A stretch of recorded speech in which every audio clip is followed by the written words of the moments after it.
So this will be page 2 for chapter 2 of World Geography. Start out talking about the continents, which are 7 large land masses. Of course, we have North America, South America, 4 that start with an A: Australia, Asia, Africa, Antarctica, and Europe. So those are our 7. I usually mention how you can see that even though they're connected, they're visibly a single landmass, Africa. But over here we've got Europe and Asia, and the border between those is quite thick. And so the question is, why do we not just say one continent? Why do we talk about 2? And the answer is, culturally they are very different, and that's why we divide that one. An isthmus is a narrow piece of land that connects 2 larger land masses. One of the best examples would be the Istmus of Panama. So you got North America and South America connected by the Isthmus of Panama. This is the Isthmus of Suez. So Panama Canal going through this area and Suez Canal going through that one. Up here we have the Isthmus of Corinth in Greece. And then some consider Europe and Asia as one. I call it Eurasia, but again, most others divided along the Ural Mountains. And you've got European Russia and the Asian part of Russia over there.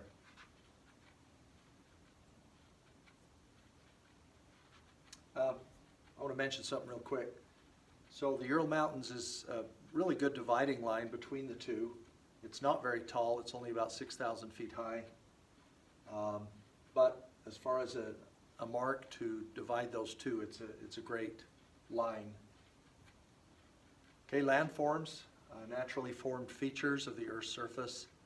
Our poster that we're working on in class goes along with these landforms. The 4 major types of landforms are mountains, hills, plains, and plateaus. They're the most common, usually the largest physical features that we have on the Earth. A plateau, by definition, higher than the surrounding land, and usually has one steep side, at least one steep side, called a cliff. Within this picture of the Grand Staircase, there's 1, 2, 3, 4, at least 4 smaller plateaus. We're close to the Colorado Plateau. Okay, an archipelago is a group of closely scattered islands. The Hawaiian Islands is here as an example. Some other examples could be the Philippines, where they have over 7,000 islands. Japan, typically people think of the 4 major islands of Japan, but it has over 700 islands. And then the big one is Indonesia, which has over 10,000 islands. Continental Shelf is the underwater extension of a continent. So you've got the coastline coming down, fairly shallow water covering the continental shelf, and then it drops down the continental slope. As we look at this map of Florida, you can see on the western side there's quite a bit of the continental shelf showing, but over here on the east and especially the south, you can see how it drops off very quickly into that continental slope. So this area here in the lighter color would be the continental shelf. So 4 oceans divide our body of salt water that covers the Earth. We have the 4: Pacific, Atlantic, Indian, and Arctic.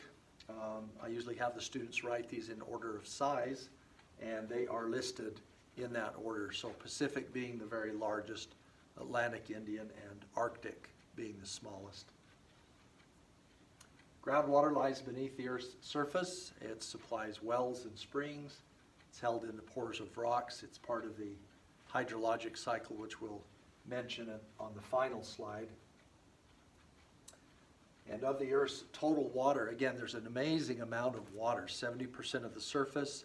And then if you think about all the water that's under or in part of those 4 oceans down to the bottom of the sea, just an amazing amount of water. But of that total, only 3% is fresh water. So I guess when you look at it as far as a large quantity of water, 3% is still quite a bit of water. Okay, so the hydrologic cycle, the continuous circulation of water between the atmosphere and the oceans and the earth. So the water never leaves our atmosphere unless you physically remove it. Yeah, it would have to be part of a spaceship, and you would remove it out of the atmosphere. So it just cycles. It can evaporate, goes up into our atmosphere, becomes part of the clouds, and can rain or snow back to the earth, becomes runoff, goes into lakes and streams, eventually can make it down into underneath the earth into the groundwater flow. It can be pumped out of the ground. Farmers, irrigating crops. The plants will take some of that water. And then from plants is transpiration, but also evaporation. And that's page 2. Thank you.